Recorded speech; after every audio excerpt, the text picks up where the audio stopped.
What happens when two of the most outspoken women in entertainment collide on live television, and one refuses to back down, while the other gets completely caught off guard? You're about to witness one of the most explosive confrontations ever, captured on daytime TV, where diplomatic smiles turned into verbal warfare and carefully crafted public personas crumbled in real time. This isn't just another celebrity spat. This is what happens when years of built-up tension finally explode. On national television, make sure to subscribe and drop a comment, because you won't believe how this unfolds. The atmosphere in the View studio was already thick with anticipation as Meghan Markle settled into the guest chair, her perfectly styled hair catching the studio lights. She had that familiar, composed smile, the one that had charmed millions but also raised questions among critics. Sharon Osbourne sat at the panel table, her silver hair gleaming, fingers drumming silently against her coffee mug. The other hosts exchanged glances, sensing something brewing beneath the surface. Whoopi Goldberg had just finished the standard warm welcome when Sharon leaned forward slightly, her British accent cutting through the pleasantries like a blade. "Meghan, darling, I have to ask something that I think our viewers are dying to know. You've spoken extensively about your struggles with the royal family, but I'm curious about something.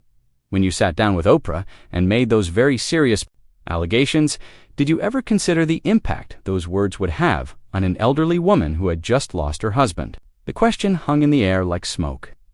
Meghan's smile faltered for just a fraction of a second before she composed herself. "Sharon, I think what you're referring to was simply me sharing my truth about experiences that were genuinely harmful to my mental health and well-being." "Your truth," Sharon repeated, her voice dripping with skepticism. "That's an interesting phrase, isn't it? Because truth is usually just truth, not something that belongs to one person. When you accused unnamed members of the royal family of racism, that wasn't just your truth. That was an accusation that painted an entire institution with a very serious brush." Meghan shifted in her seat, her media training kicking in. "I think it's important to understand that I never intended to hurt anyone. I was simply speaking about conversations that actually happened, conversations that were concerning to me. As someone who was about to bring a child into the world," "Oh, conversations that actually happened," Sharon's eyebrows shot up. "But you've never actually said who these conversations were with, have you?" You threw out this explosive allegation, watched the world react with outrage, and then sat back while everyone speculated about who the racist royal might be. That's not sharing your truth, darling. That's lighting a fuse and walking away from the explosion. The studio audience was completely silent now. Even the camera operators seemed to be holding their breath. Whoopi tried to interject. "Well, I think what Meghan was trying to convey was the emotional impact of those experiences." But Sharon wasn't finished. She turned her sharp gaze back to Meghan. "You know what really gets me? You had everything handed to you on a silver platter. You married into the most famous family in the world, had a fairy tale wedding that cost taxpayers millions, lived in palaces, wore priceless jewelry, and had the entire Commonwealth watching your every move with fascination.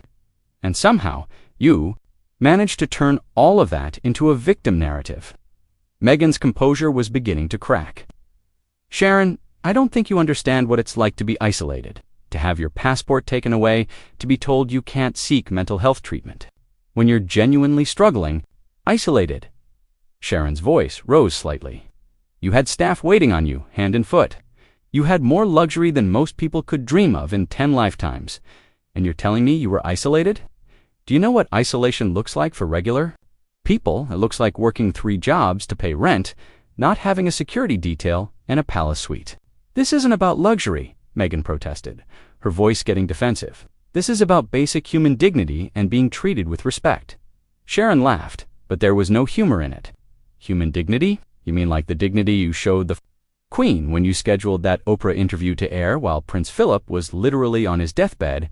You mean like the dignity you showed your own father when you cut him out of your life completely and never spoke to him again after he made one mistake? That kind of human dignity." The other hosts were exchanging worried glances now. This was going far beyond typical daytime television discourse. Meghan's hands were visibly trembling slightly as she gripped the arms of her chair.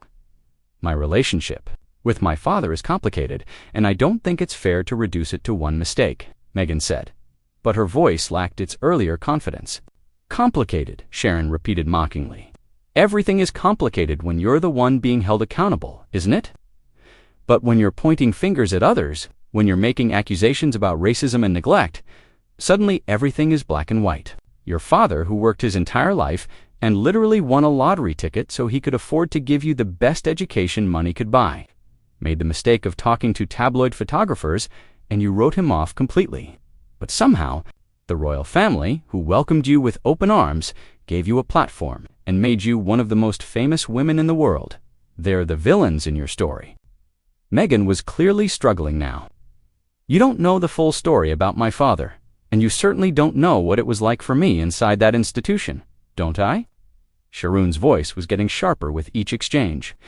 Because from where I sit, it looks like you have a pattern. Every relationship that doesn't serve your narrative gets thrown under the bus.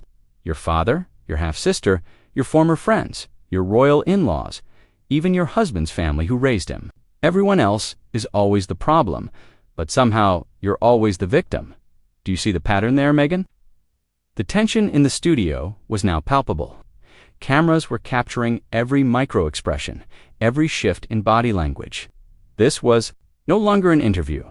It was becoming a psychological dissection on live television. Meghan's face was flushed now, her carefully maintained composure cracking under Sharon's relentless questioning. I think you're being incredibly unfair and reductive about situations that are far more complex than you're making them out to be. Unfair. Sharon's voice pitched higher with disbelief. Let me tell you what's unfair, sweetheart. What's unfair is watching you sit here and play the victim, while real people without your resources and privilege, deal with actual hardship every single day. What's unfair is watching you turn every legitimate criticism into an attack on your character or your race, when the reality is that people are questioning your actions, not your identity. That's not what I'm doing, Meghan protested, but her voice was shaking now.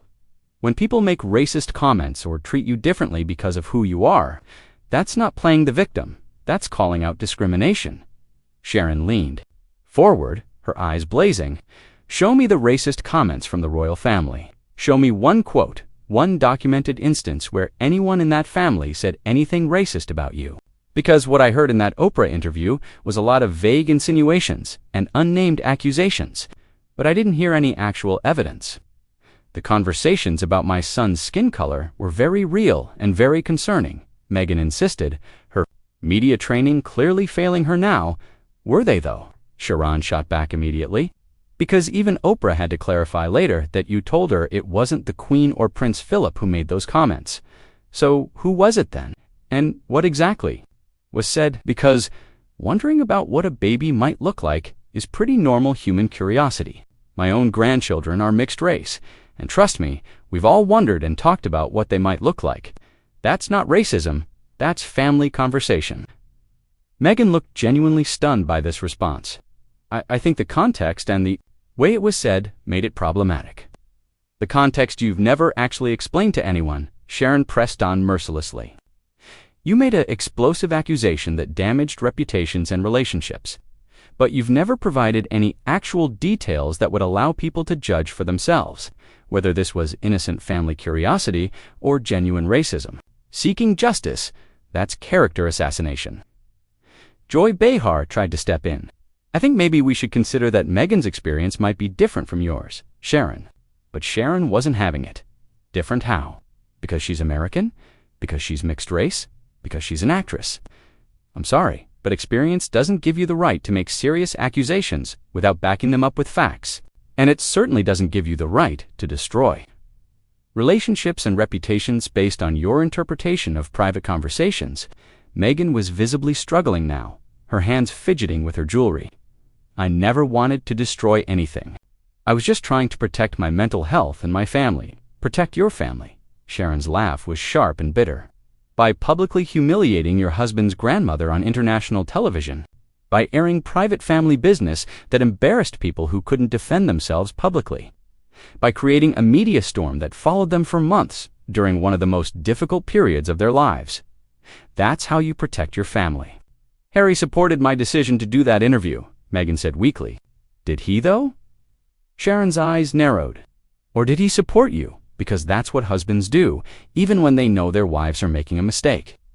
Because from what I've observed, Harry has looked increasingly uncomfortable with the public spotlight you've dragged him into. The man gave up his military career, his charitable work, his relationship with his family, and his entire identity to follow you to California, where he now makes podcasts and Netflix documentaries instead of serving his country. It was his choice, Meghan protested, but she was clearly on the defensive now. Was it really his choice? Or was it an ultimatum? Sharon pressed. Because it seems awfully convenient that every major decision in your relationship has resulted in Harry becoming more isolated from everyone and everything he cared about before he met you. His friends, his family, his career, his country. That's not love, darling. That's control. The audience was completely silent now, watching this psychological dissection unfold in real time. Meghan looked like she wanted to flee, but the cameras were rolling and she was trapped. I resent the implication that I've controlled or manipulated Harry in any way, Meghan said, but her voice lacked conviction. Harry is a grown man who makes his own decisions. Is he, though? Sharon leaned back slightly, her voice becoming almost conversational, which made her words even more devastating. Because from where I sit, it looks like Harry went from being a beloved prince who is known for his charity work and military service, to being a man who complains about his family on television for money. That's quite a transformation, isn't it? Meghan's face was bright red now. Harry is sharing his truth about growing up in that family, about the pressures and expectations that were placed on him. There's that phrase again. Your truth, Sharon said with obvious disdain. Here's an actual truth for you, Meghan. Harry was born into unimaginable privilege. He had the best education money could buy. He served his country with honor. He had meaningful work that actually helped people, and he was adored by millions around the world. And somehow, you've convinced him that all of that was actually trauma and oppression. You don't understand the pressure of that life. Meghan tried again, but she sounded defeated now. Don't I? Sharon's voice rose again. I've been in the public eye for decades. I've dealt with tabloids, criticism, invasion of privacy, and public scrutiny that would make most people crumble. But I never confused scrutiny with persecution, and I never blamed everyone else for the consequences of my own choices. Whoopi was looking increasingly uncomfortable, clearly wanting to steer the conversation elsewhere, but Sharon was far from finished. You know what really bothers me about your whole narrative, Meghan? It's not just that it's self-serving, it's that it's dangerous. When you cheapen real racism by calling every criticism racist, when you turn privilege into oppression and comfort into suffering, you make it harder for people who are actually facing genuine discrimination to be believed. Meghan was shaking her head now, looking genuinely distressed. That's not what I'm doing. I would never minimize real racism or discrimination. Wouldn't you, though? Sharon's voice was relentless now, because that's exactly what you did when you suggested that concerns about your son's appearance were automatically racist. When you turned normal family dynamics into evidence of institutional prejudice, and when you used your platform to suggest that one of the most respected institutions in the world was fundamentally corrupted by racism, all without providing any actual evidence to support those claims. The silence in the studio was deafening as Meghan sat there, visibly shaken by Sharon's words. Her hands were trembling now, and the confident woman who had walked onto the set was nowhere to be seen. Sharon, sensing the moment, pressed forward with surgical precision. You want to know what I think this is really about, Meghan? Sharon's voice had dropped to an almost whisper, making everyone lean in. I think this is about a woman who thought she could waltz into the most famous family in the world and change everything to suit her needs. And when she discovered that institutions don't bend to individual demands, she decided to burn it all down rather than adapt. Meghan's voice was barely audible now. That's not true. I tried to fit in. I really did. Did you, though? Sharon's eyebrows shot up again. Because from what I understand, you lasted less than 2 years before you decided the whole thing was impossible. 2 years, Meghan. Most people spend longer than that, learning a new job. But you expected to master centuries of tradition and protocol in what, a few months? The institution wasn't willing to protect me, Meghan said. But even she seemed to realize how weak it sounded. Sharon let out a harsh laugh. Protect you from what? From tabloid coverage? Welcome to being famous, darling, from public scrutiny. That comes with the territory when you marry a prince. From having to follow rules and traditions That's literally what being part of the royal family means. You're oversimplifying everything, Meghan protested, but there was no fire left in her voice. AMI. Sharon leaned forward again, her voice becoming deadly serious. Let me ask you something directly, and I want you to answer honestly. When you married Harry, did you genuinely believe you could be part of the royal family while maintaining your Hollywood lifestyle and your political activism? Did you really think you could change an institution that has survived for over 1,000 years to accommodate your personal preferences? Meghan opened her mouth to respond, then closed it again, clearly struggling to find an answer that wouldn't make her look even worse. Sharon didn't wait for a response. Because if you did believe that, then you were incredibly naive. And if you didn't believe it, then you went into that marriage knowing you were going to blow it up, which makes everything that followed a calculated performance rather than genuine suffering. I went into that marriage with love and hope, Meghan said quietly, but Sharon was relentless. Love and hope for what? For Harry? Or for what Harry could give you access to?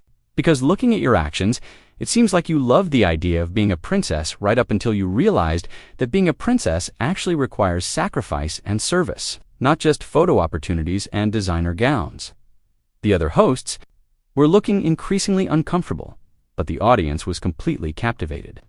This was television gold, and everyone knew it. I did want to serve, Meghan insisted. I had ideas about how to modernize and expand the royal family's reach. Your ideas, Sharon repeated with obvious scorn. Your ideas about how to fix an institution that has successfully navigated world wars, political upheavals, and social revolutions for centuries. The hubris of that statement is just breathtaking. Meghan, you think you, an actress from cable television, were going to teach the British monarchy how to do their job better? Meghan was crying now, tears streaming down her face, but Sharon showed no mercy. And when they politely declined your suggestions, when they tried to guide you through the actual responsibilities of your role, you decided they were racist, oppressive rather than experienced and traditional. They silenced me, Meghan whispered through her tears. No, they didn't. Sharon's voice was flat and final. They asked you to follow the same rules that everyone else in that family follows, including your husband, including the future king and queen. But you interpreted guidelines as oppression, because you've never been in a situation where you weren't the center of attention and you couldn't do exactly what you wanted. Whoopi finally managed to interrupt. I think maybe we should take a breath here and consider that there might be multiple perspectives on this situation. But Sharon wasn't finished. She turned her gaze back to Meghan, who was still crying. You know what the most tragic part of this whole thing is? Harry genuinely loved you. I could see it in every interview, every public appearance. That man was completely devoted to you. And instead of treasuring that love and building a life together within the constraints of his family and his duties, you convinced him that everyone who loved him before you met him was actually his enemy. That's not what happened, Meghan sobbed, but there was no conviction left in her voice. Isn't it, though? Sharon pressed on ruthlessly. His grandmother, who raised him after his mother died, who gave him purpose and meaning through his royal duties, suddenly she's the head of a racist institution. His father, who tried to include you and welcome you into the family, suddenly he's unsupportive and cold. His brother, his lifelong best friend and closest confidant, suddenly he's jealous and competitive. Everyone who loved Harry before you came along somehow became the villain in your story. The cameras were capturing every moment of Meghan's breakdown, and Sharon was clearly building to her final point. But here's what I think really happened. Meghan, I think you met a man who was genuinely good, genuinely decent, and genuinely committed to service and duty. And instead of falling in love with who he actually was, you fell in love with what you thought you could turn him into.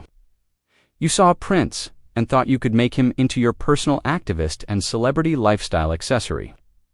Meghan was openly sobbing now, her makeup ruined, her composure completely shattered. That's not true. I love Harry for who he is. Do you, though? Sharon's final question hung in the air like a death sentence. Because the Harry you love doesn't exist anymore, does he? The Harry who served his country with pride, who had close relationships with his family, who found meaning in duty and tradition, that Harry is gone. The man you're married to now is a shadow of who he used to be. And deep down, I think you know that. The silence that followed was absolute. Even the camera operators seemed afraid to move. Meghan sat there, completely broken, tears streaming down her face, unable to respond to Sharon's devastating final assessment. Whoopi finally managed to speak, her voice barely steady. Well, this has certainly been an intense conversation. We're going to take a quick break, and when we come back, we'll be talking about holiday gift ideas for the family. But nobody was thinking about holiday gifts. The audience, the crew, the other hosts, everyone was still processing what they had just witnessed. Sharon sat back in her chair, looking satisfied but not triumphant, as if she had simply stated obvious truths that everyone else had been too polite to say out loud. As the cameras stopped rolling, Meghan remained in her chair, still crying, looking like someone who had just been psychologically dismantled on live television. And perhaps, in a way, she had been. What did you think of this explosive confrontation? Have you ever seen someone get completely dismantled like this on live television? Drop your thoughts in the comments below, and make sure to subscribe for more unbelievable celebrity moments like this one.